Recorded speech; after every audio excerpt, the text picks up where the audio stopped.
उस तरफ देखो तुम लोग। संजय के हाथ में गोली लगी थी।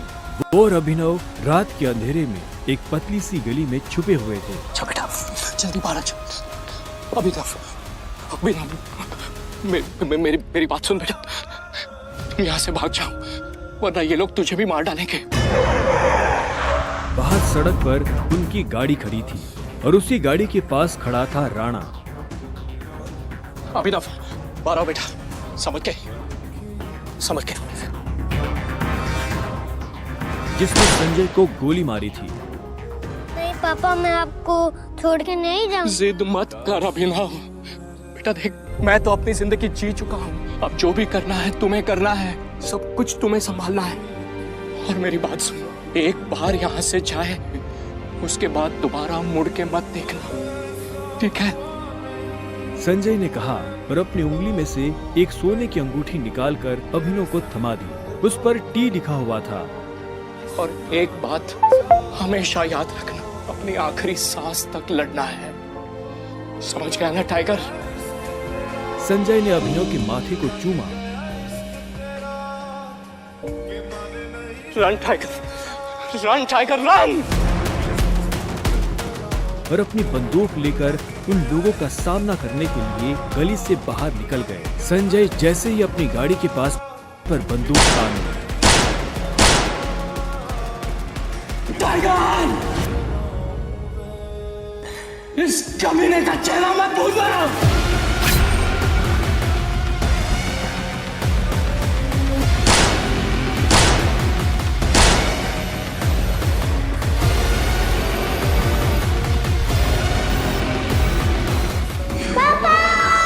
अभिनव चिल्लाया और अचानक से उसकी नींद खुल गई।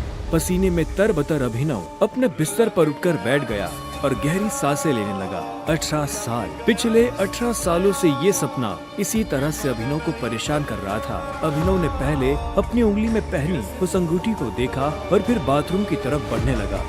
अभिनव गुड़गांव में रहता था और डिलीवरी बॉय का काम करता था। हालांकि इस काम में उसका मन नहीं लगता था, लेकिन अनाथ आश्रम से निकलने के बाद उसके पास ये करने के अलावा और कोई चारा नहीं था। 18 साल की उम्र में उसने अपना खर्च खुद उठाना शुरू कर दिया था। उसकी जिंदगी में बस एक ही खुशी थी, उसकी गर्लफ्रेंड वैभवी। जब भी वो वैभवी को देखता तो अपने सारे दुख भूल जाता था। और आज तो वैभवी का जन्मदिन था, इसलिए अभिनव जल्द से जल्द उससे मिलना चाहता था। अंकल, ये केक कितने का है? 600 का है। और ये पेस्ट्री? वो 60 का है। एक दे दीजिए। असल में अभिनव और वैभवी ने ये तय किया था कि वो पैसे जोड़कर अपने लिए किराए का एक बड़ा घर लेंगे, इसलिए वो पैसे वेस्ट नहीं करना चाहते थे। Thank you. Thank you. कुछ देर के बाद जब वो वैभवी के घर के बाहर पहुंचा तो उसने देखा वहाँ काफी रंगीन लाइट्स जल रही थी और बाहर से तेज म्यूजिक की आवाज आ रही थी।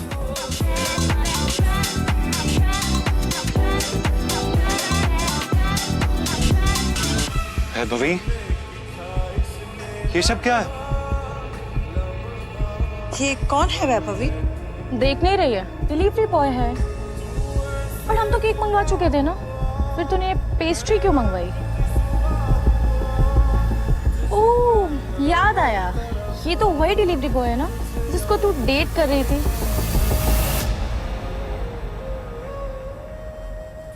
ओह कम ऑन यार वैभवी, तेरा स्टैंडर्ड इतना गिर जाएगा मुझे नहीं पता था। Babe, happy birthday babe. Abhinav Deven को अच्छी तरह से जानता था। वो एक बड़े बाप का लड़का था और हर वक्त वैभवी के आसपास मंडराता रहता था। देवेन को यहाँ देखते ही अभिनव का दिमाग खराब हो गया।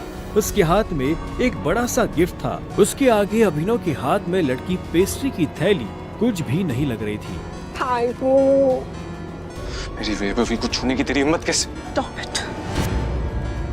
दोस्तों, तुम लोगों को मेरे ऊपर डाउट था ना, मेरे स्टैंडर्ड्स पर डाउट था।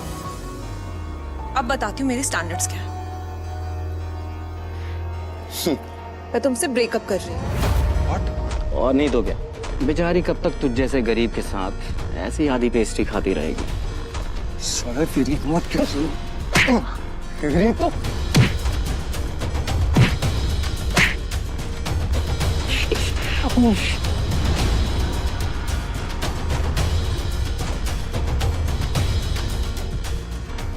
ये तुमने ठीक नहीं किया वैभवी। और अभिनव वहाँ से निकल गया। वो उन दोनों की शक्ल अब और नहीं देखना चाहता था। उसकी आंखों में आंसू थे और उसका दिल बुरी तरह टूट चुका था। हर घूंट के साथ उसकी आंखों के सामने वो दृश्य आ रहा था जिसमें देवेंद्र वैभवी के गालों को चूम रहा था। ये तुमने अच्छा नहीं किया वैभवी, तुमने बिल्कुल अच्छा नहीं किया। बहुत गलत किया तुमने मेरे साथ, बहुत गलत किया।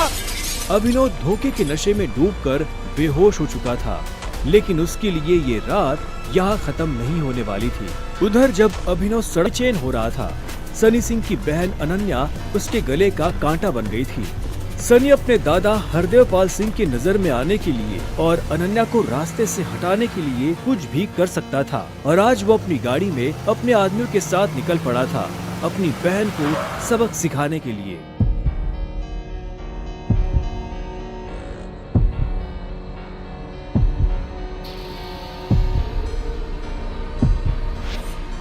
जल्दी करो, गाड़ी में डालो इसे। सुबह होने से पहले अगर हमने इसको अनन्या के कमरे में नहीं डाला तो ऐसा मौका दोबारा नहीं मिलेगा। Quick quick.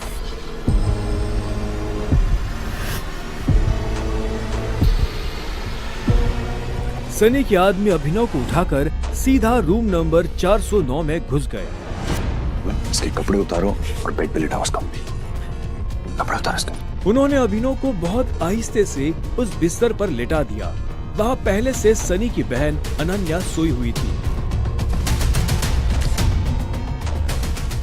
सुबह जब अभिनव ने करवट बदली तो उसका हाथ एक नरम हाथ से टकरा गया।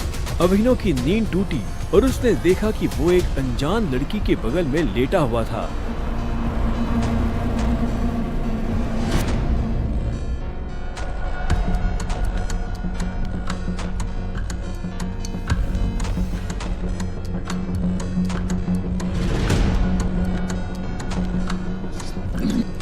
कौन हो तुम?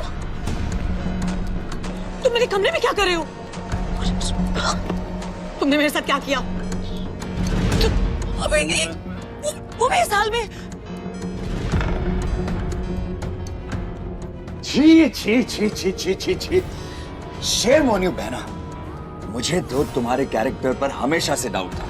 इतनी बार मैंने दादाजी को समझाया, बोला, पर हर बार बोले मेरी अनन्या ऐसा नहीं कर सकती। लो, कर दिया तुम्हारी अनन्या ने ऐसा।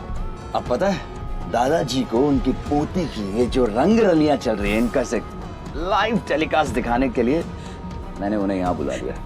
भाई मुझे नहीं पता, भरोसा करिए। क्या हुआ, कैसे हुआ?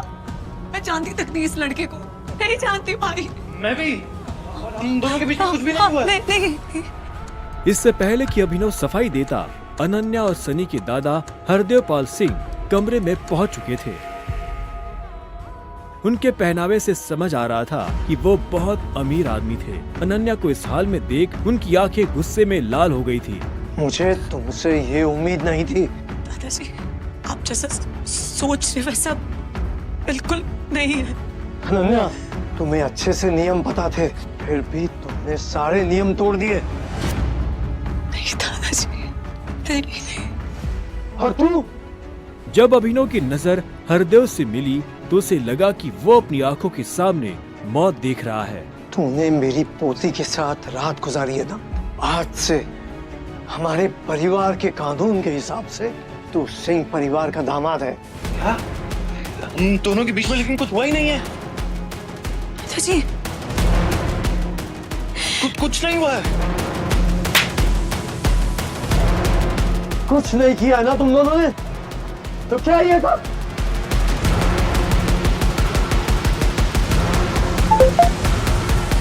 इससे पहले कि अभिनव कुछ समझे, हरदेव के आदमियों ने उसे मारना शुरू कर दिया था। अभिनव हरदेव की उम्र का लिहाज कर रहा था, इसलिए उसने अपने आप को रोक लिया था। अनन्या, इसे हॉस्पिटल भेज देना ताकि शाम को अकरम की पार्टी में आने के लिए ठीक ठाक से तैयार हो जाए। और याद रखना, मुझे शाम को अकरम की पार्टी में ये तुम्हारे साथ जरूर नजर आना चाहिए।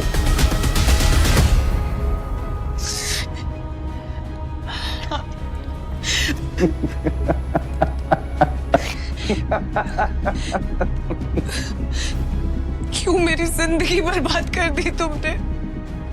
क्यों? अभिनव के पास इस सवाल का कोई जवाब नहीं था।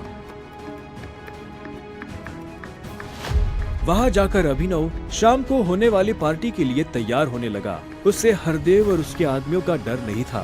वो जानता था कि अनन्या पहले से काफी मुश्किल में थी और वो अपनी वजह से उसकी मुश्किलें और नहीं बढ़ाना चाहता था। अभिनव के पास ले देकर सिर्फ एक ब्लेजर था, वो भी उसके पापा का। वो जगह जगह से फटा और उधड़ा हुआ था, लेकिन जब अभिनव ने उसे पहना तो उसकी खूबसूरती ने ब्लेजर की सारी कमियां ढक दी। अभिनव का अंदाजा सही था, अनन्या का घर काफी बड़ा था। वो एक अमीर परिवार की लड़की थी। जितना अभिनव महीने का कमाता था उतने की अनन्या ने सैंडल्स पहनी हुई थी।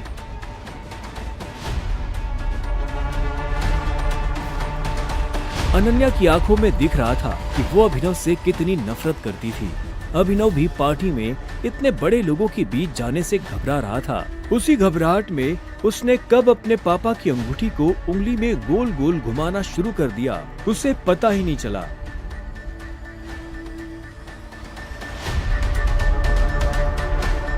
इस अंगूठी को उतार दो प्लीज, बहुत गंदी लग। सॉरी पर ये अंगूठी मेरा सब कुछ है।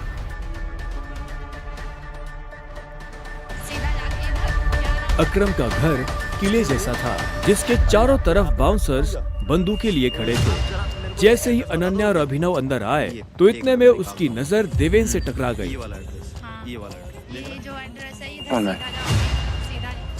यहाँ क्या कर रहा है साले? अन्ना पागल हो गई हो तुम? इस सड़क छाप में ऐसा क्या देख लिया? किससे शादी कर ली? संभाल के बात कर, नहीं तो क्या कर लेगा तू? बोलना, क्या कर लेगा? देवेन भी तैश में आ गया। अभिनव उसके ऊपर हाथ उठाने ही वाला था। इतने में उन दोनों का झगड़ा देख पार्टी का ऑर्गेनाइजर अकरम वहां पहुंच चुका था। क्या हो रहा है यहाँ?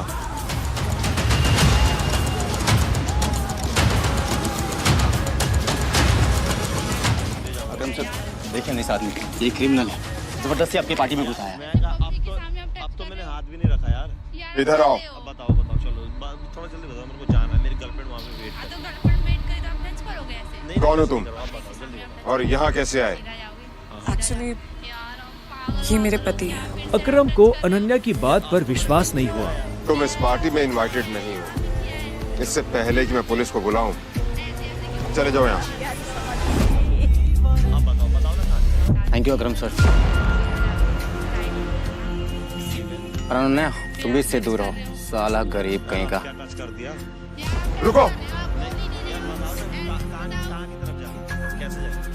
अकरम भागते हुए अभिनव के पास गया और उसकी अंगूठी को देखने लगा।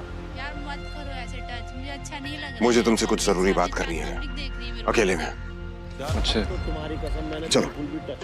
अकरम ने कहा और अभिनव का हाथ पकड़कर उसे अपने साथ अंदर ले जाने लगा। अनन्या, देवेन, सनी और पार्टी में मौजूद बाकी लोग ये देख हैरान हो गए थे। कुछ देर बाद जब वो अकरम के कमरे में पहुंच गए तो अकरम ने दरवाजा बंद किया और अभिनव के पास आकर बोला, मैं तुम्हारी ये अंगूठी देखना चाहता हूँ। क्यों? करो बात, मैं ऐसे मांगने वाला नहीं हूँ, बस मुझे इसमें कुछ देखना है, प्लीज।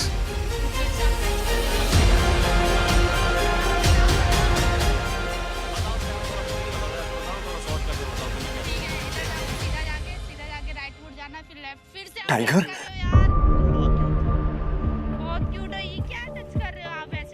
टाइगर। अभिनव ने अकरम के मुंह से ये शब्द सुना तो वो हैरान हो गया। उसे अचानक से अपने पिता के वो आखिरी शब्द याद आ गए जो उन्होंने अभिनव से विदा लेते हुए कह दिए थे। लेकिन अभिनव हैरान था, उससे समझ नहीं आ रहा था कि अकरम ये सब कैसे जानता था। आखिरकार मैंने तुम्हें ढूंढ ही लिया टाइगर। टाइगर? हाँ, it's पिछले 18 सालों से मैं तुम्हें ढूंढने की कोशिश कर रहा हूँ। तुम हमारे टाइगर हो, हमारी हजारों करोड़ों की एम्पायर के वारिस, जिसे हम 3 दोस्तों ने मिलकर शुरू किया था। मैं, तुम्हारे पापा संजय गढ़वाल और राणा अग्निहोत्री। वो देखो। इतना कहते ही अकरम ने दीवार पर टंगी एक तस्वीर की तरफ इशारा कर दिया, जिसमें संजय, अकरम और राणा तीनों मौजूद थे। राणा को देख अभिनव को झटका लगा। उसकी आंखों के सामने वो सपना फिर से हरा हो गया, जो वो हर सुबह देखकर उठता था। उस रात अभिनव के पिता को जिस आदमी ने गोली मारी थी वो राणा था। दोस्त होने के बावजूद राणा ने अभिनव के पिता के साथ गद्दारी की थी। अभिनव की आंखें चिंगारी सी लाल हो गई। क्या हुआ? तुम इतना गुस्से में क्यों? नहीं, मैं ठीक हूँ। आप मुझसे कुछ कहना चाहते थे? वो मैं तुम्हें हमारी कंपनी द माफिया किंग के बारे में कुछ बताने वाला था, जिसे हम 3 दोस्तों ने मिलकर खड़ा किया था। द माफिया किंग, जिसके नाम से पॉलिटिशियन, सेलिब्रिटीज, इस देश का सबसे बड़ा आदमी भी कांपता था। लेकिन तुम्हारे पापा के जाने के बाद सब कुछ बिखर गया, और इस दौरान हमारे कई दुश्मन खड़े हो गए, जिसमें सबसे बड़ा दुश्मन है इकबाल शेखावत। वो तुम्हें कई सालों से ढूंढने की कोशिश कर रहा है, ताकि तुम्हें मारकर वो हमारा नामो निशान खत्म कर देना चाहता है। फिलहाल द माफिया किंग का सारा काम राणा का बेटा मोंटी संभाल रहा है। अब तुम आ गए हो तो इस कंपनी की भाग दौड़ तुम संभालोगे। अपने पापा के काम को अब तुम्हें आगे बढ़ाना होगा टाइगर। ये सुनते ही अभिनव के कान खड़े हो गए थे। कल तक उसकी जेब में 100 रुपए भी नहीं थे, और आज अचानक वो हजारों करोड़ की कंपनी का मालिक हो गया था। अब आगे क्या होने वाला था? क्या अभिनव अपने पिता की मौत का बदला ले पाएगा? कैसे एक डिलीवरी बॉय संभालेगा अपने पिता की हजारों करोड़ की कंपनी द माफिया किंग को? जानने के लिए सुनते रहिए द रिटर्न ऑफ टाइगर, सिर्फ पॉकेट FM ऐप पर।